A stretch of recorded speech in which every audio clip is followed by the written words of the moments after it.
Kevin Falk may have started his football journey on the small stage in Carencro, but there were plenty of big stages to follow, from being an All-American at LSU to a three-time Super Bowl champion with the Patriots to now a Louisiana Sports Hall of Famer. His life has now come full circle as he coaches at Carencro, hoping to have as much impact on the kids as one coach had on him. In my eyes, one of the best coaches ever to ever step field on the sideline, and Bill Belichick. I thought I knew the game of football. I thought I understood the game of football until he came, and he flipped me inside out. I can tell you right now, I know the game of football because of Bill Belichick. Falk was a Tiger. Jake Delhomme was a Ragin' Cajun. Falk was a second-round pick. Delhomme went undrafted.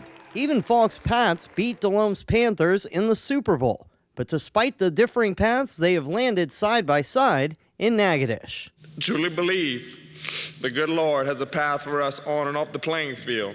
I know He has put me in places, not by accident, and I consider all these a gift from God.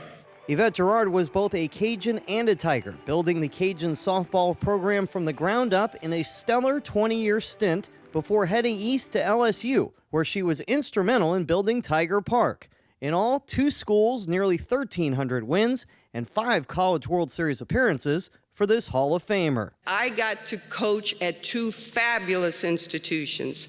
I got to coach at my alma mater, the University of Southwestern Louisiana, that I graduated from. I'm very proud to have been a Tiger, to be a Cajun. I have the best of all worlds. Leonard Smith made his impact at McNeese State, and impact is the key word for the man who still holds the recognition as the highest drafted Southland player ever, before embarking on a 9-year NFL career. I didn't want to have a cracky voice.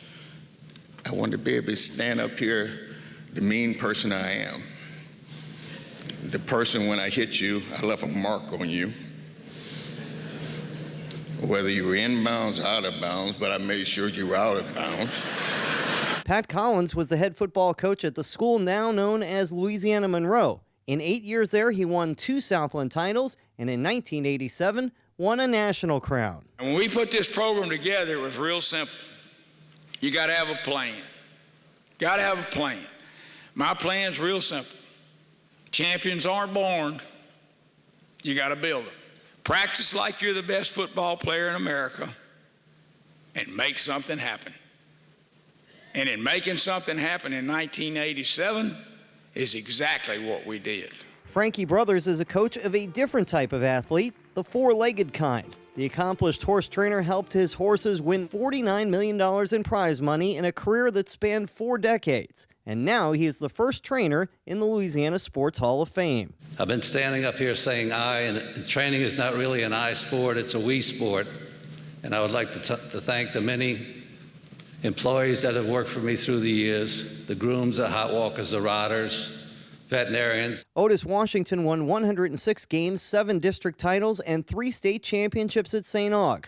But that wasn't even his most noteworthy accomplishment at the school. St. Augustine fought its way into the LSSAA by way of a federal court order, making us the first black institution in the association. Consequently, we became the de facto representative of the entire black community in the state of Louisiana. Avery Johnson also has roots at St. Aug, but boy did he branch out. Star guard at Southern, successful career in the NBA as a player, coach, and broadcaster, and now he is taking over the reins as head coach at Alabama. Is there anything the little general can't do? He told me one day I was going to be a governor. I'm sorry, Coach, I didn't make it to the governor's mansion. He told me, don't fool around with that NBA stuff, AJ. You too smart for that.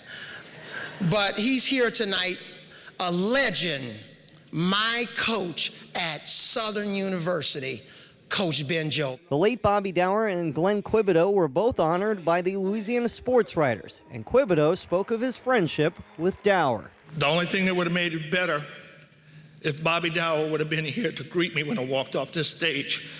But now I know he's right here anyway. And finally tonight, the Dave Dixon Leadership Award went to All-State Sugar Bowl CEO Paul Houlihan. Now, he said as someone who's in charge of several big events, he knows a first-class event. He said tonight was a first-class event. It was also a record-breaking event with over 800 attendees. In Natchitoches, Paul Boron for CST.